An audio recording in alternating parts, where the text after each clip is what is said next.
When we look around, the world today feels so broken. People are divided. There is so much hate and rage beating on social media. Young people, the ones who will inherit this planet, are carrying anxiety and depression heavier than any generation before. Here I am, as a cosmic storyteller and as an astrologer, I look up to the stars, to the cycles that have repeated for thousands of years. I have used the combination of Western astrology and Vedic astrology to give you a perspective. In Western astrology, Saturn and Neptune met at 0 degree Aries in February. This is the zodiac starting line, and everything we think we know gets resets from here. Pluto in early Aquarius is already rewriting power itself. And when July 2026 comes, there is going to be a detonation of the next chapter. Neptune will eventually bring a spiritual awakening, and Uranus in Gemini is going to speed up AI and how we connect with each other and also our thoughts. So, these are not all random events, these are universe signs to clear the board so that we can build something new. Now, my last prediction and the most important prediction is who is going to lead the new world order that comes at the end. But there will be nations rising and falling. They are not about picking sides, hating groups, or cheering for anyone suffering. They are about pattern recognition. History shows us empires fall, borders shift, people move, and new center of power emerges always. Always. Whether you start from Mahabharata days or Roman Empire or Ottoman Empire or NATO, there will be a time they will rise and there will be a time that they will fall. This is thousands and thousands years of history repeating itself, and now it's a time it's repeating itself again. But the hate and division you see online and otherwise, it is a storm before the dawn. It is the noise of the old order dying. I give this cosmic perspective not to divide further, but to help us see the bigger map so we can navigate the change with open hearts instead of clenched fists. The wheel is turning, it always does, and when it stops, a new world order will be here. Whether we meet it with hate or with hope is all up to us. So, make clarity rise above the noise, and let's start with the first country. Is Mexico, as I called it as Mexico, and the title is The Gold Rush Reborn. Now I will start with two bold prediction. Number one, I predict Mexico's nearshoring will explode as the United States make every possible effort to move away from China.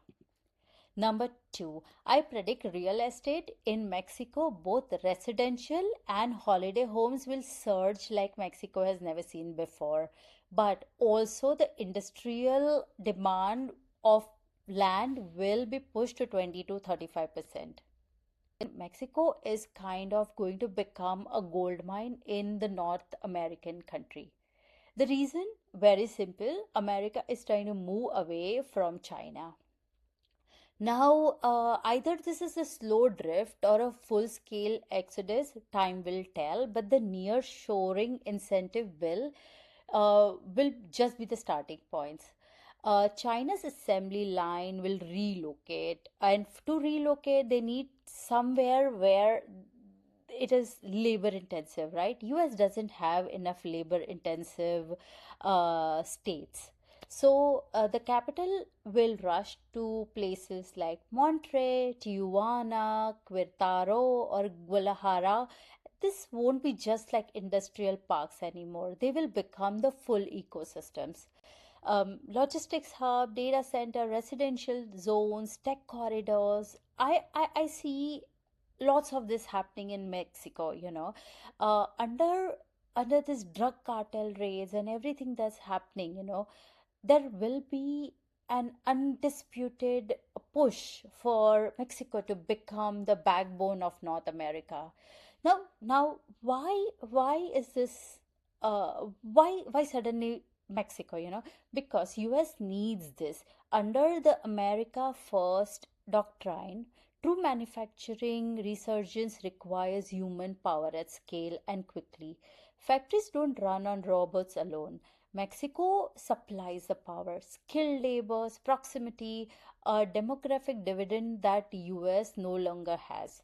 Migration flows will be quietly managed and channeled, but it will not be stopped because, I mean, of course, Republicans have to win election, so there will be some issues around migration, but it will be quiet.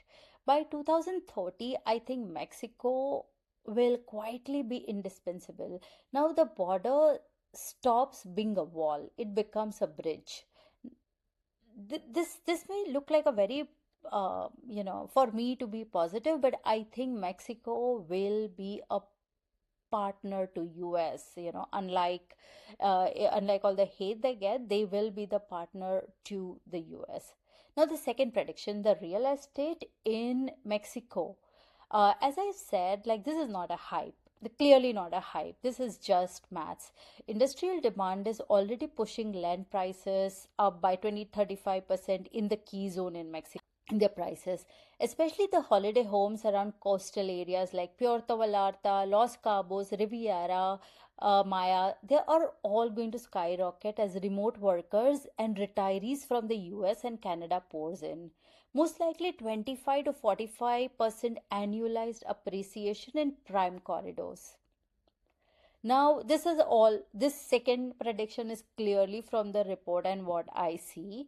But there is one more factor. The 2026 FIFA World Cup preparation only accelerates this. Stadiums, infrastructure, tourism boom. Mexico isn't just benefiting from nearshoring, it is going to become the gold mine of the Americas, the place where wealth is being made while the rest of the world is still arguing about tariffs. But nothing this big comes clean. We'll see pushback, cartel violence, will flare in key zone areas, political instability will spike, migration debates will turn ugly. uh, Gold rush brings greed, corruption, chaos, as we have always seen. Yes, that comes from that fire that is rising from something unstoppable, a New Mexico, not waiting for permissions. They are not taking or asking for scraps. They are quietly being a partner to United States of America. Um, this is my call on Mexico. I predict it's coming. They will be a partner rather than be like that country that is supplying drugs, or they have lots of cartel violence. I think what Trump is doing right now is going to smoothen the situation in Mexico.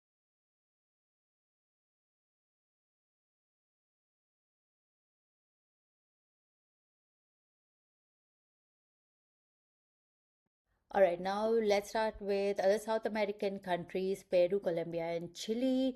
Remember, with South America, we are serving the Lord of the Lights, that is United States of America now.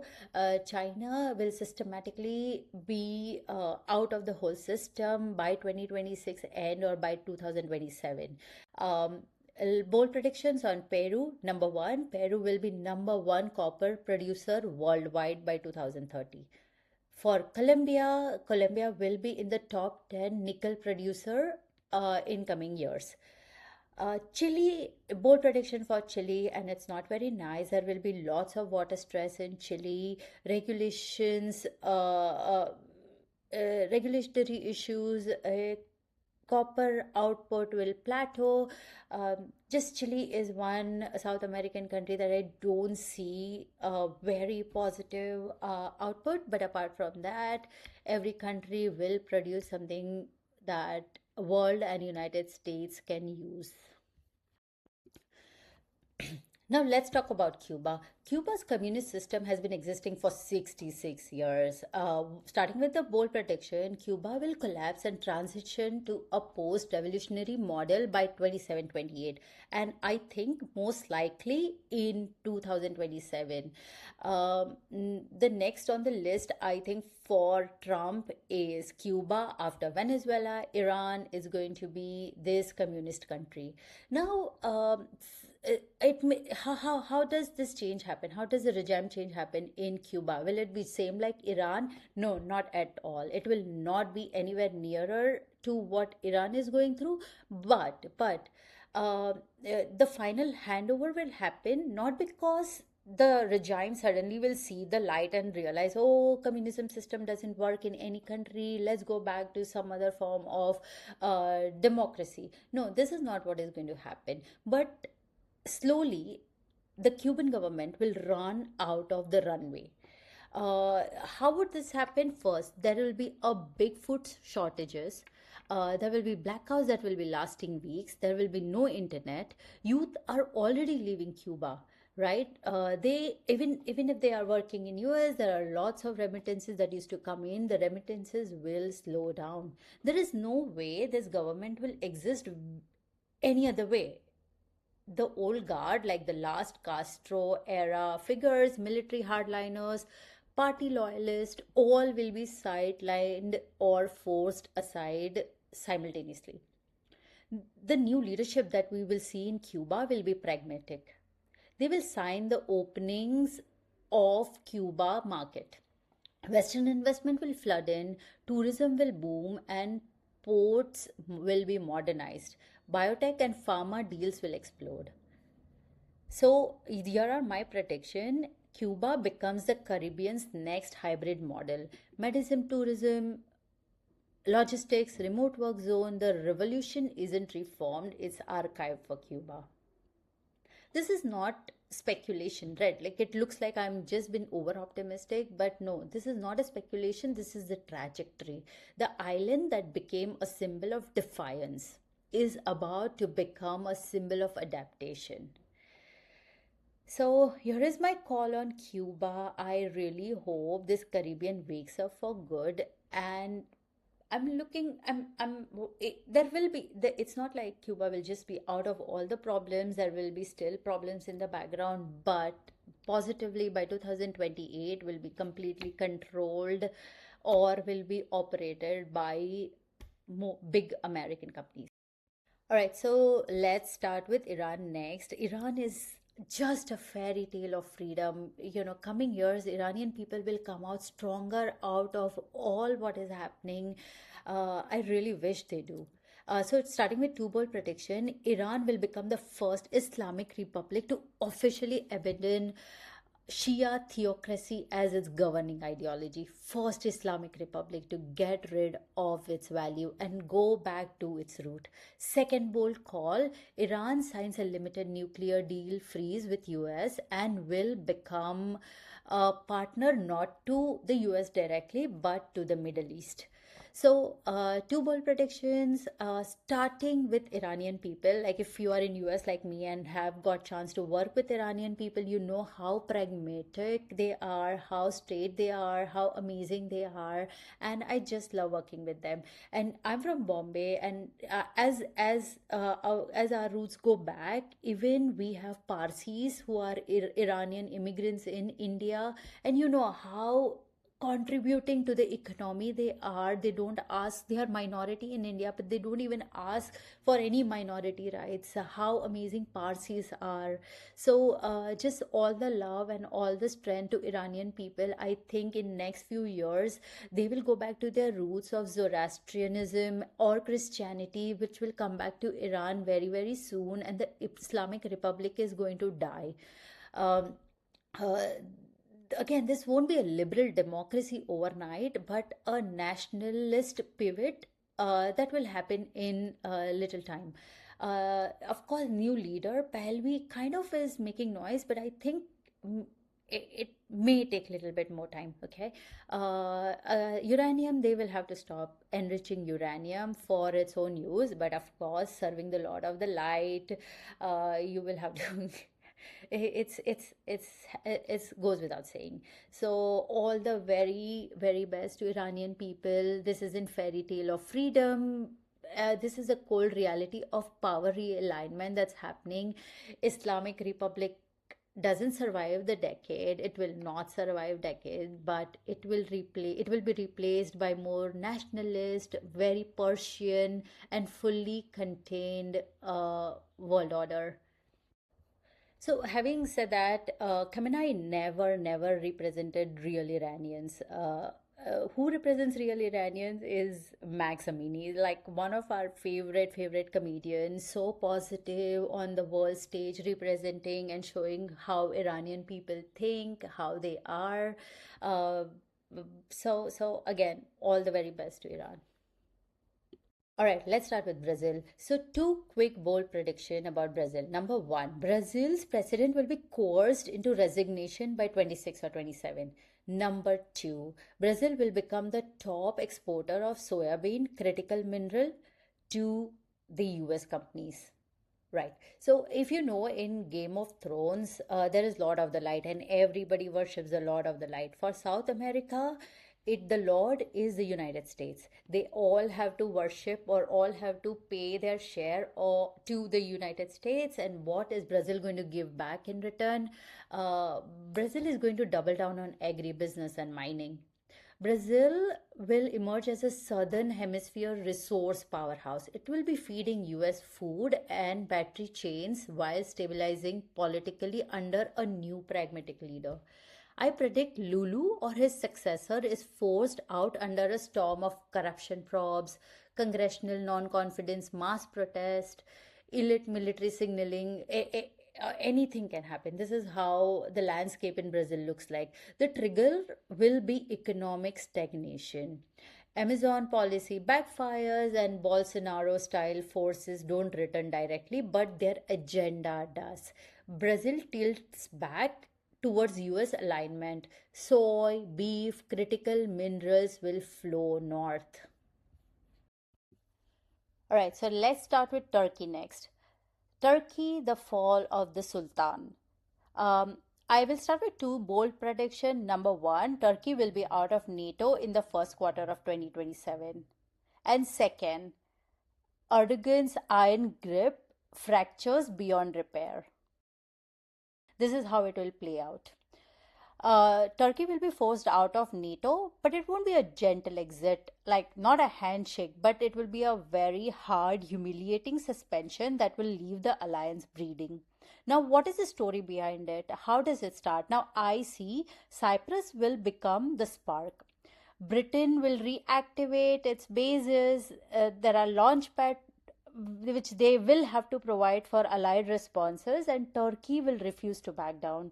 The Eastern Mediterranean energy corridor explodes into conflict. And there will be chance Greece mobilizes, and there will be other country who will be helping Greece. We know India and other countries are already supplying and arming Greece with lots of wartime equipment. So neighbors are dragged in, forced to pick side. Neutrality will end here, and the NATO code will snap. And once it cuts, Turkey doesn't collapse. It will pivot. It will try to pivot fast and fierce to the east. Deeper deals with Russia, China, Eurasia bloc. It will start everything. Black Sea dominance becomes non-negotiable. Turkey will start everything, but but that's kind of an end of this whole the strong Turkey era that we see. And what happens to Erdogan? His iron grip will fracture. I think it will break by late 2026 and early 27 as the latest, as the Lyra is crushed and the opposition floods the street. In Turkey, we see lots of military whispers turn into open demand, term limits tighten like a noose, and he either will have to step down under unbearable pressure or is removed in a palace coup. Either of them can happen. The man who built Turkey's pride becomes the man who nearly broke its soul. His legacy is sealed. He is the builder, but he is also the breaker. Now, what follows is the true. irreversible dissolution of the Ottoman echo. The dream of glory fades here.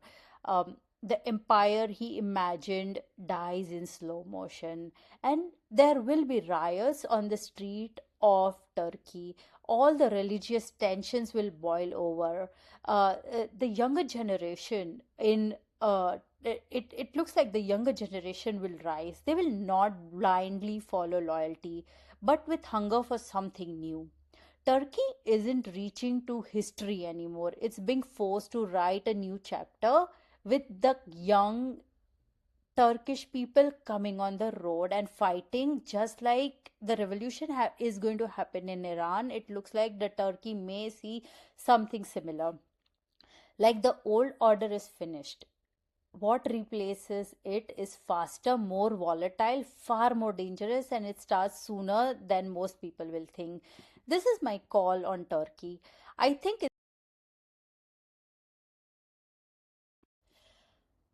now, when we are talking about Middle East, we cannot not talk about Saudi Arabia.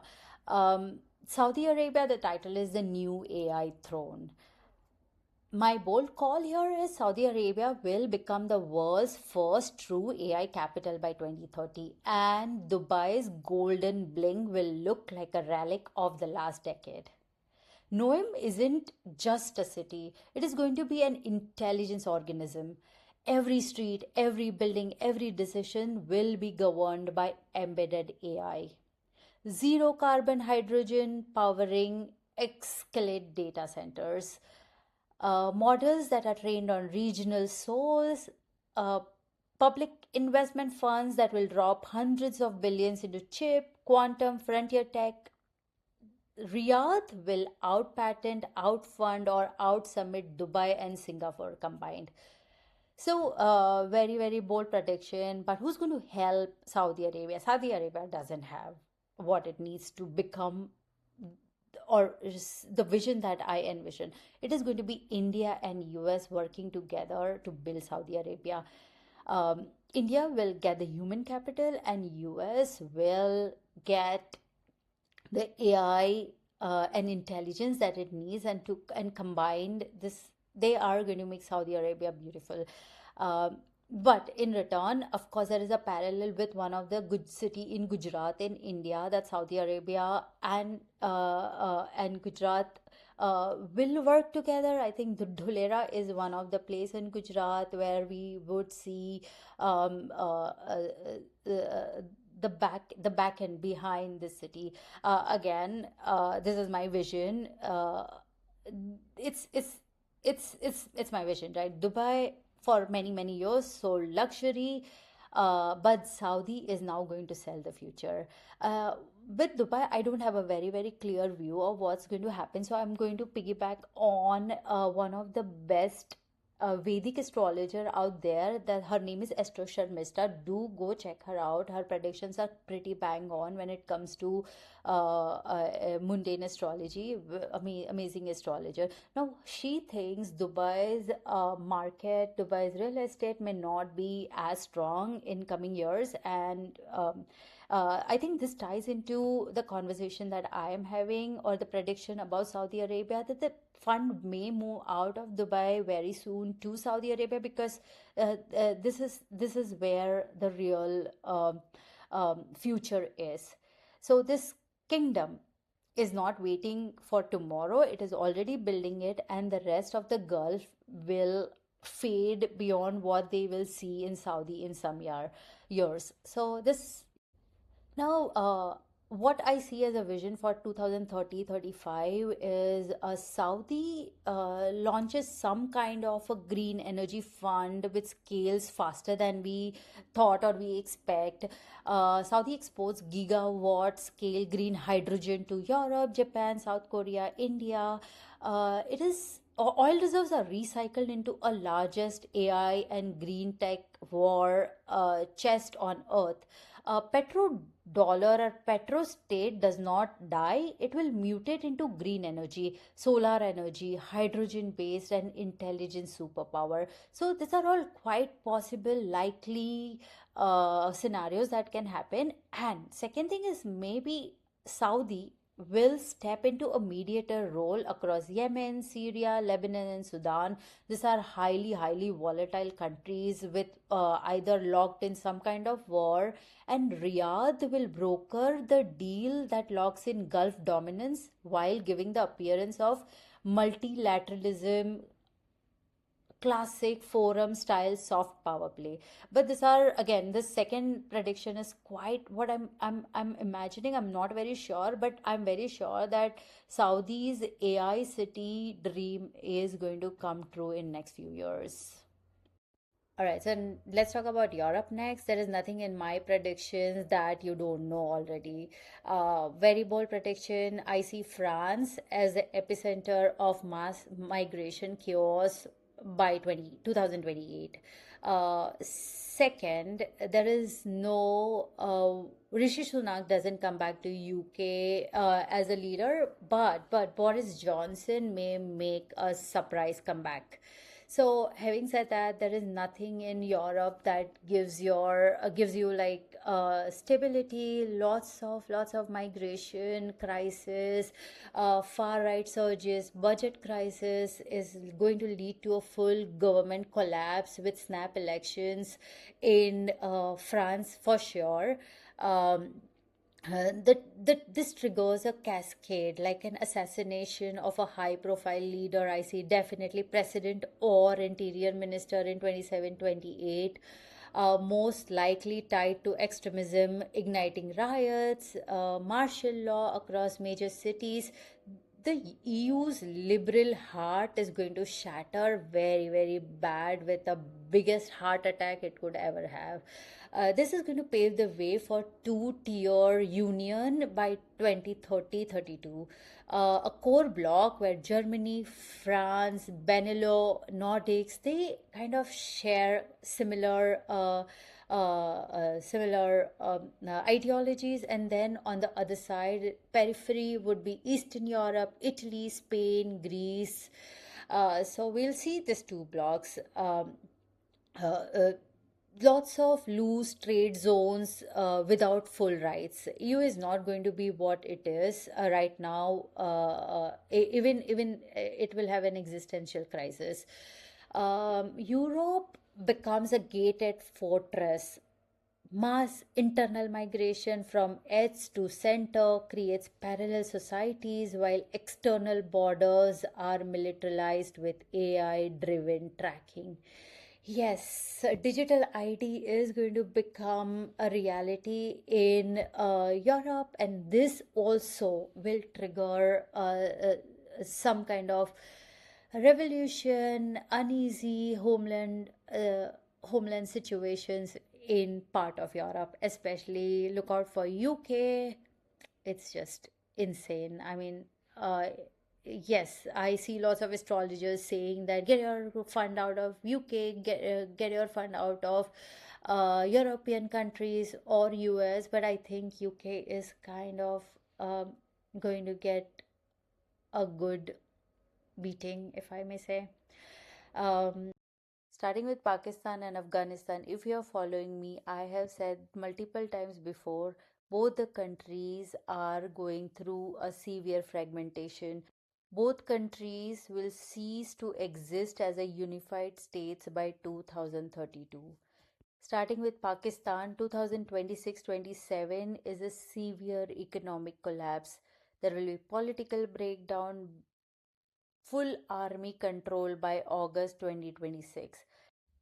Once Pakistan enters this Iran USA war, it is going to be an end and fragmentation. In next 3 to 4 years, you will see Pakistan break into four part. But there is one good news. Sindh, Karachi port that will become UAE India aligned economic zone and have heavy foreign investment. Sindh will do very well. But then other parts like Baluchistan will gain independence. Punjab core, Lahore, Islamabad will survive as a military led rump state. And fourth, Khyber Pakhtunkhwa merges loosely with eastern Afghanistan Pashtun regions.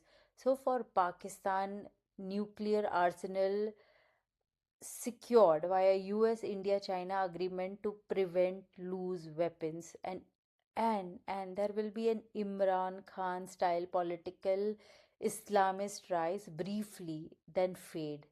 Military remains dominant in core areas, but Pakistan based Punjab survives as diminished China aligned client which has so much debt that it just continues working as it is today. But definitely ray of hope for people of Sindh, Karachi. It is going to become a special economic zone, and if you are in Pakistan, you should definitely invest here. There is one thing that is positive to look forward for people of Pakistan. Now, something very interesting about history of Afghanistan. Afghanistan is called the graveyard of empires for a reason. Every major power who thought, okay, we are the best, we nobody can conquer us, when they come to Afghanistan, this becomes their graveyard.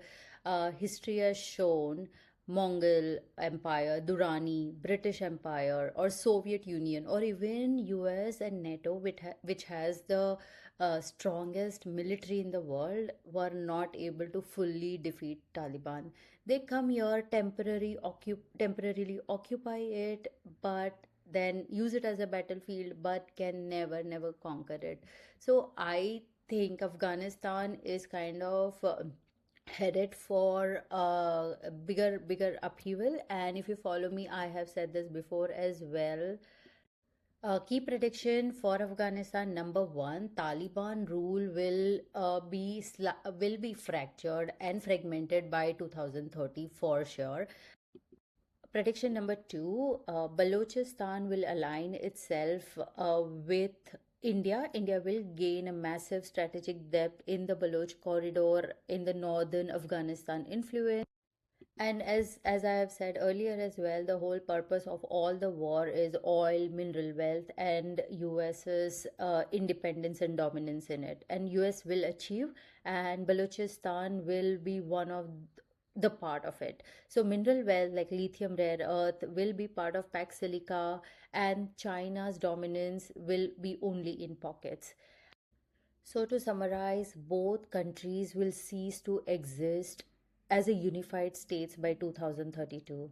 Pakistan will fragment into smaller entities, and Afghanistan will become a patchwork of warlord zones. End to end. Next on the list is India, as we call Bharat. Number one bold prediction: New Delhi will not be the capital of India from 2032. Delhi's colonial chokehold will end forever, and starting from 2028, we will see name changes, symbolic power pivots in New Delhi. Of course, Kejriwal will be back from 2028. I do not know which state, but he will be back in politics. Number two bold prediction: India becomes a third pole dominance in South Asia. Now, I do not see India owning the future tech world and being the numero uno, but India becomes the undisputed third pole in global South Asia. Now, global South Asia uses India's DPI, digital public infrastructure. It has India's homegrown systems like Aadhaar, which is world's largest biometric digital ID, with over 1.4 billion people enrolled, and UPI, which is super fast, almost free digital payments, and billions of transactions happening every month, built as public goods. They are open, they are cheap to copy, secure, and focused on real life help. So, this banking and financial model of India will be exported to 50 plus nation by 2030. Like I said, India will not do it on its own. There are chances India will use cheap Chinese hardware, which are back channeled, whatever the logo or whatever made in whichever country, but they will be cheap Chinese hardware, and there will be premium US frontier locked via Pax Silica. So by 2032, half the planet runs Indian standards, the bridge that crushes bipolar illusion. India is already exporting this model as of 2026, and I was very surprised to hear that 23, 24 countries are already signed up for using India's DPI cooperation, and as of today, 8 plus nation are already piloting UPI. So, other countries are adopting Aadhaar style IDs, payment rails, and data sharing stacks to build their own digital economies without starting from zero. Half the planet could run on Indian influence standards, not pure US or not Chinese. One of the reason is because South Asia trust India. Although even if they are using US AI models, the trust comes from helping everyone in time of their needs, being that Vishwaguru that we are projecting. But remember, the back end is Chinese and US for sure. Um, of course, countries adopt India's DPI, localized AI blueprint, because it's practical, inclusive, cheaper, faster, as I said, and this bridges the illusion between US and China trap, and the third way everyone trusts. So trust is the main reason why India will be able to push its digital ID. Prediction number three, India will surpass Chinese FDI in coming 3 to 4 years. Very much likely because Chinese capital inflows is going to slow down. 8 and 2030, the FDI in India. Predict Prediction number four, the Commonwealth Game in 2030 that's happening in Ahmedabad. It is going to unveil a grand new city for the world to see. Mars Mahadasha does not only bring medals for sports, but it is going to bring an infrastructure that world has never seen before. Now the star of the show is going to be Sardar Vallabhai Patel Sports Enclave, which has a massive 350-acre mega complex along Sabarmati River. Designs unveiled recently show it is becoming a global icon. State of the art arenas for multiple sports, aquatic center, tennis courts, training hubs, athletic village, public plaza, gardens, and a year round community space. Construction kicks off in April 2026, wrapping up by 28-29, which is perfectly timed for the games and beyond. For India, 2030, it's not just going to be one off event, but it is going to be India's high performance sports capital, feeding into the bigger dream, India's first Olympic bid for 2036. Now, this dream is going to trigger a massive infrastructure boom across Ahmedabad Gandhinagar belt. Upgraded roads, metro expansion, seamless transport network, new hotels, and trillions in legacy investment pouring in. Forget about just real estate explosion. If you are in India, invest in Ahmedabad because this is going to be the place to be. By 2030, Ahmedabad Gandhinagar region catapults to India's new epicenter, sports capital of the nation, economic powerhouse, shining symbol of aggressive accent. This is Gujarat's glittering face of Mars powered Bharat. Investors, lots of big investors like BlackRock, Vanguard, Tamsec, GIC, Microsoft, they are all invested in. So, if you do not know where to invest, one of the safest bet is invest in Nifty Bs or Nifty 50 in India in their ETFs, and wait for 2030 when the grand availing of this Commonwealth Games happen. You will see your investment definitely giving at least 10 to 15% return. My last prediction, which is the most important prediction of all, is as you know, India has started its Mars Mahadasha in 25 and it runs up till 2032. relentlessly destroying every obstacle that comes its way. That soft diplomacy that you see right now in India will just become the front face, but behind the scenes, India is going to crush terrorism to its core. It is going to fight two front threats, starting with Pakistan and China. And you will be surprised, they will be met with overwhelming decisive force.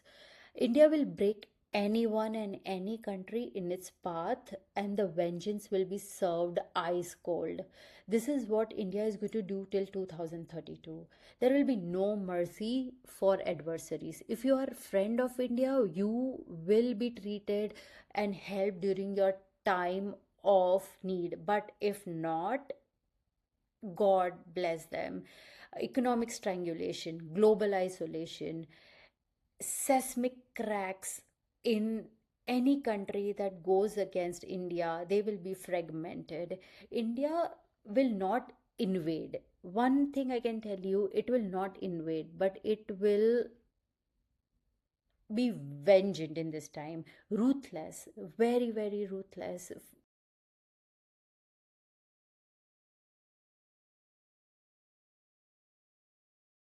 Let's start with United States of America. I will start with two good prediction for them. Number one, United States will not lose the current war. You will see a victory tweet coming from the president in April about Operation Epic Fury succeeding in neutralizing nuclear threat. Well, one thing is sure that United States will not use any nuclear weapon here. They will definitely use bombers and any conventional method, uh, like even missiles, to target the nuclear sites and their leadership. This will tie back into Trump's epic fury playbook. Plus, Republican voters don't want war to keep continuing. They have voted for Trump, having faith that he will not, like other president, keep the war ongoing. This also ties back into our own prediction on Iran, where Iran is going through all this chaos. By 2027, we will see Iranian people electing or getting rid of their all Islamic values, and Zoroastrianism or Christianity is back into Iran. Number two bold prediction for America is by 2030, America will achieve a near total energy and critical mineral independence. This is this is going to be the single biggest strategic victory in the emerging Cold War too. America is already a net exporter. By 2030, Shell plus new drilling plus alternatives will push production 30 to 40% above domestic demand. It is going to create a permanent surplus in America. No more vulnerability to Middle East shocks or OPEC games. It's all over. America will become a total independent in mineral and oil. It will take help, or it will lead US alliances and is pack silica friends like India, Australia, Japan, South Korea, Canada, and Argentina, but will deliver a decisive breakthrough. Through aggressive friend-shoring, price floor, tariffs on Chinese goods, and massive private government investment, there is going to be a project stockpile. The non Chinese share of midstream processes like rare earth, lithium chemicals, magnets, battery material will rise from 10% today to 40% by 2032. So this is a great news. By 2030, America will wake up one morning and realize it no longer needs China's minerals or Middle East oil to run its economy or defend itself. That's such a great self reliance. Next step after the Iran war, most likely, is going to be tariff on Chinese goods and companies operating in United States. Some Chinese owned apps may face regulatory review in United States as policymaker examines issues related to data privacy and platform governance. While these apps are widely used globally, governments in several countries have begun monitoring foreign owned social platforms as part of broader digital security discussions. Now, possible policy responses being that I see or I predict that would happen would be limits on installing certain apps on government devices. They will not be allowed. Data protection reviews by regulators will be investigated, and the new rules for foreign technology platforms will be put in place, is what I think is likely going to happen. Okay, now bold prediction number three. Republicans are likely to lose the House in 2026 midterm. Now, why do I say that? Because November is a very, very tricky time for USA and Republicans both. Uh, whether there are wartime crimes that comes up in Congress or health issues or something, November is a tough time. My bold prediction number four, interest rates are likely to drop 3% in 2027. Fed cuts resumes as AI productivity cools inflation and growth stabilizes, and a soft landing is achieved with new head of Fed. AI infrastructure spend will keep the economy stronger, but AI job losses will accelerate, and white collar automation will come after jobs like coding, analysis, admins in full swing. So expect a painful but a true short-term recession coming by end of 2026. Now, my next bold prediction is Republicans are likely to lose the House in 2026 midterm, uh, but Senate stays Republican. So, no, but November is a very, very tricky time for USA. Even for President Trump, if you look at his chart, whether it is health issues or some other scandals coming in, it's just like it's just a rough time. So I hope as we say, the soul moved on its next journey and the legacy will be left behind. So I guess, I just hope Republicans are able to power through November. I want to add a very small snippet about Zoran Mamdani. He's the youngest mayor of New York and he's on a fast track to become the darling of progressive leaders in America. From 2026, April, housing will be his signature fight. He will push harder to house migrants and low income family. Wars are expensive, and these wars that are happening in Iraq, Iran, Afghanistan, Pakistan, they will all create millions of new migrants. This wins huge love from progressives, younger voters, immigrants, and he will be called the housing mayor who finally delivered. So he kind of, Zoran Mamdani fits very well into the whole script of helping migrants and being a democratic darling, considering there is a leadership vacuum in Democrats right now. There is one guy who is on a ventilator, and there is another AOC who is it's just who says things what she wants to say.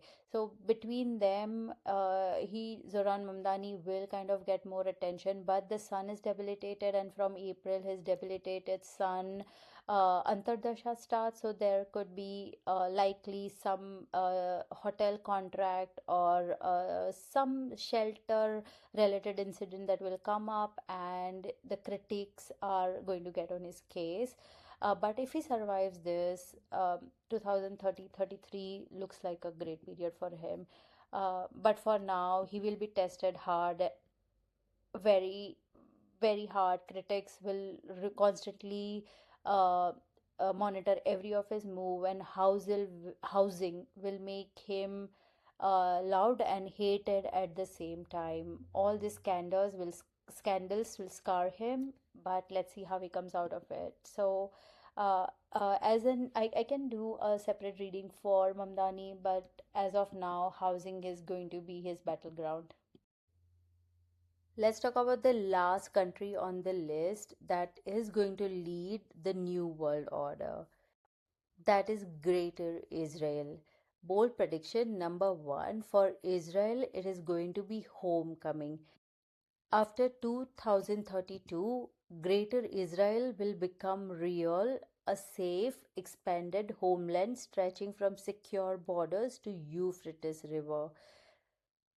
The current war and conflicts will end old threats and make way for Greater Israel.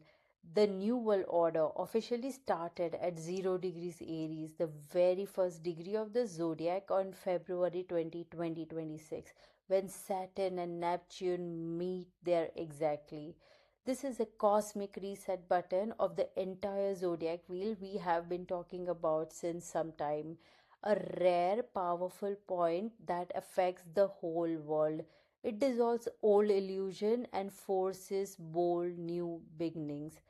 Every country that hated Israel's existence will lose power or disappear. Iran, Iraq, and every other country around that will fail. Now, millions of people here will either be displaced or they will move or migrate to Europe or USA, leaving empty lands and open space for Israel's growth. Israel will become suddenly the central power in the new world order, standing strong with its biggest friends USA, India, UAE, Saudi Arabia, and Western countries. Israel today leads and controls the most important areas of finance, banking, Hollywood, media, government, politics, technology and AI, pharma and biotech, energy and resources. All of this power will be consolidated. The old enemies will be gone, the new world order will rise with Israel as its center, powerful and secure. Enough wandering, the homecoming is complete, and Israel will lead the world. Astrology is not about right or wrong. Astrology is about predicting future. Now every great war in history has ended one world order and started a new one, whether it is Mahabharata war, Roman Empire, Ottoman Empire, or World War II. All of them ended one empire and started a new system, new empire, and now the same pattern is happening again. The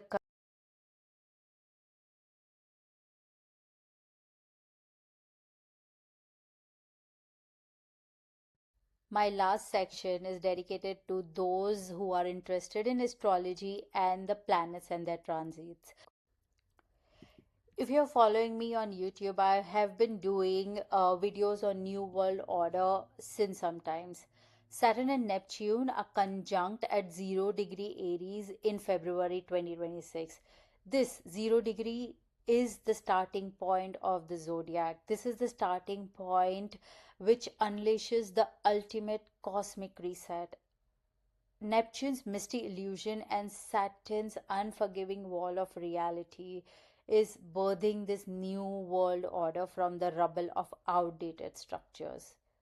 Pluto in early Aquarius acted as the underworld architect, relentlessly dismantling ancient power pyramids from bloodlines and nation states to secretive cabals, rewiring humanity into interconnected digital collectives where control flows through data streams, algorithm, and shared innovation, forcing a profound evolution or extinction for those clinging to the shadows of the past. But this is not it. 2026 has a big flashpoint around mid July. The power struggle between the institution and the people will be very, very evident. It will be on the street. Expansion of bold ideologies will clash with the authority. Government, battle, corporate giants. There will be antitrust wars. Global bodies will face legitimacy and meltdowns, and the scandals will expose the financial elites. So, July is is a tough time when Uranus trines Pluto. Uh, it will deliver a lightning strike disruption after that, shattering the old world order, old paradigms into a new world. But with all this comes the most exciting part when Uranus is in Gemini. It will detonate a tech explosion like a cosmic wildfire. Communication networks ignite, revolutionary speed, AI surges into every conversation. In 2007, uh, gave us iPhone. This is the same moment we are going to see after July, where we see breakthroughs in technology, space. It's all coming. Uranus in Gemini is going to be the most exciting part of this whole journey. Remember the word, your thoughts, brain, chip in your brain. This is going to be our 2007 iPhone moment where we will have chips in our brain, with our consent, and that will be the trigger to turn off your television, turn off your lights. All of this exciting innovation is coming. I just hope we are all ready for it.